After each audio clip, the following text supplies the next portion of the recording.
Olá pessoal, sejam todos bem-vindos a mais um breve comentário, dessa vez da lição de número 8 da revista Atualidade Cristã, que neste quarto trimestre de 2025 traz como tema temas polêmicos com respostas bíblicas. O comentarista da revista é o pastor Silas Soares de Souza, eu sou Fábio Fernandes. Vem comigo nesse resumão.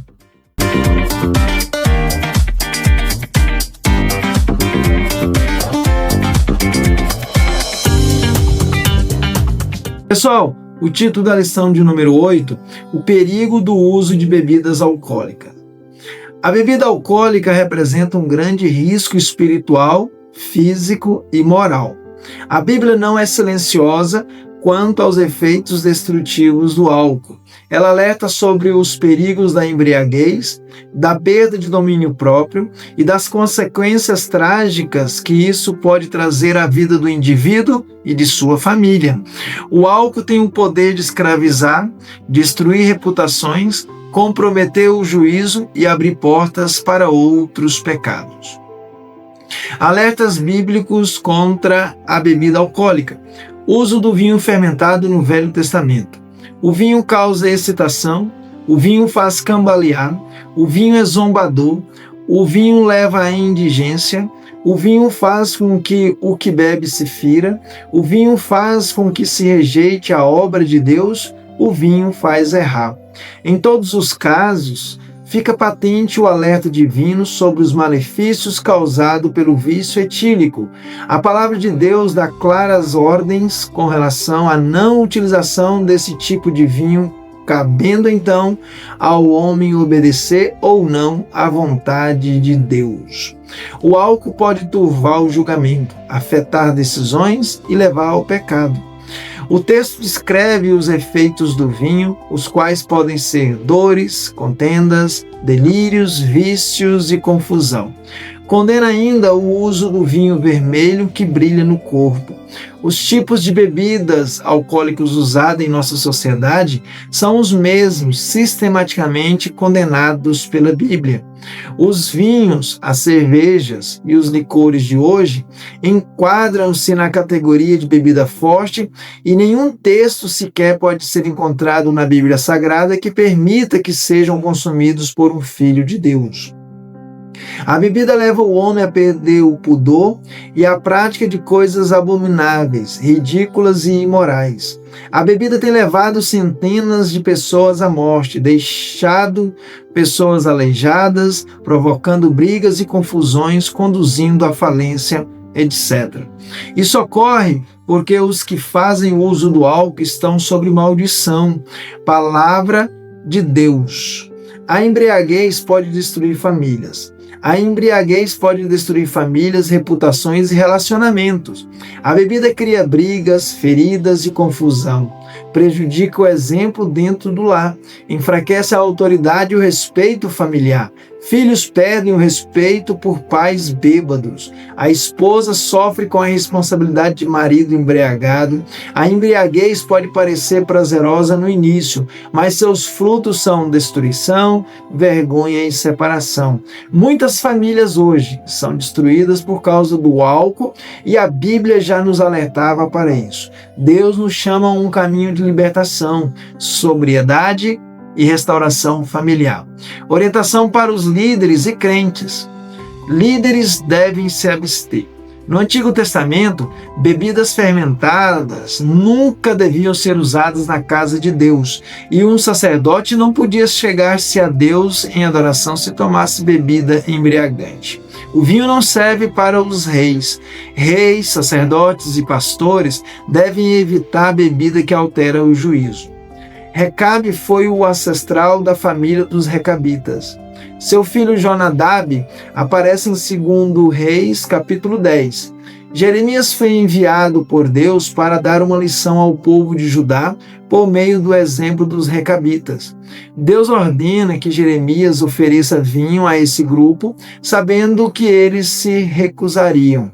Jonadab instituiu normas rígidas para seus descendentes, não beber vinho, não construir casas, não cultivar campos ou plantar vinhas e viver em tendas como nômades. Essas instruções eram um chamado à simplicidade e separação dos costumes corrompidos da sociedade cananeia e israelita.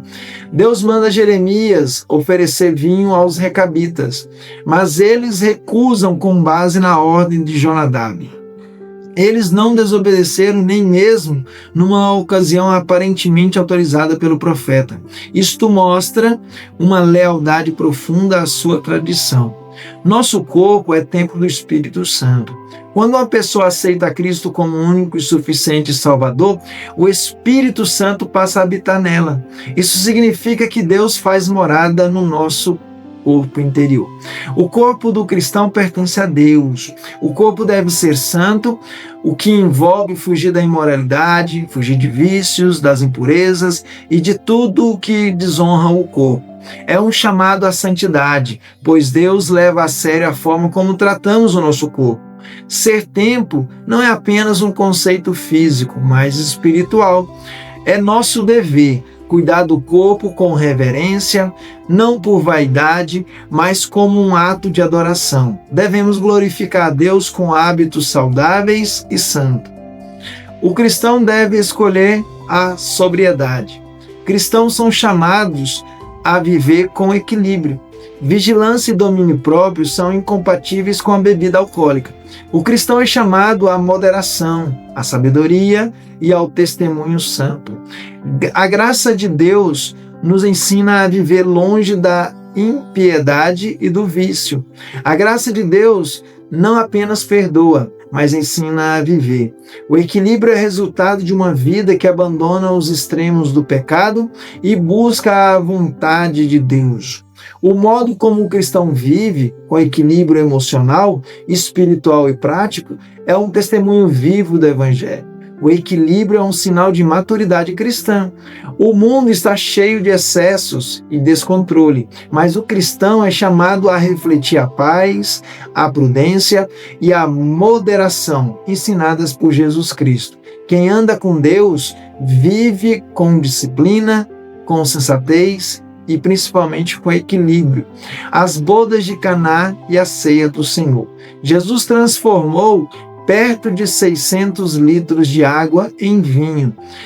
Fez isso depois que os convidados da festa beberam fartamente. Jesus o fez na hora. No primeiro momento em que o vinho daquela época era produzido, ele era suco. Somente após um processo de envelhecimento e de fermentação é que se tornava alcoólico. E o açúcar do suco das uvas precisa de tempo para se converter em álcool e em dióxido de carbono. Jesus não transformou aquela água em bebida alcoólica ou vinho que embriaga. Nem Lucas, nem qualquer outro escritor bíblico emprega a palavra vinho no tocante à ceia do Senhor.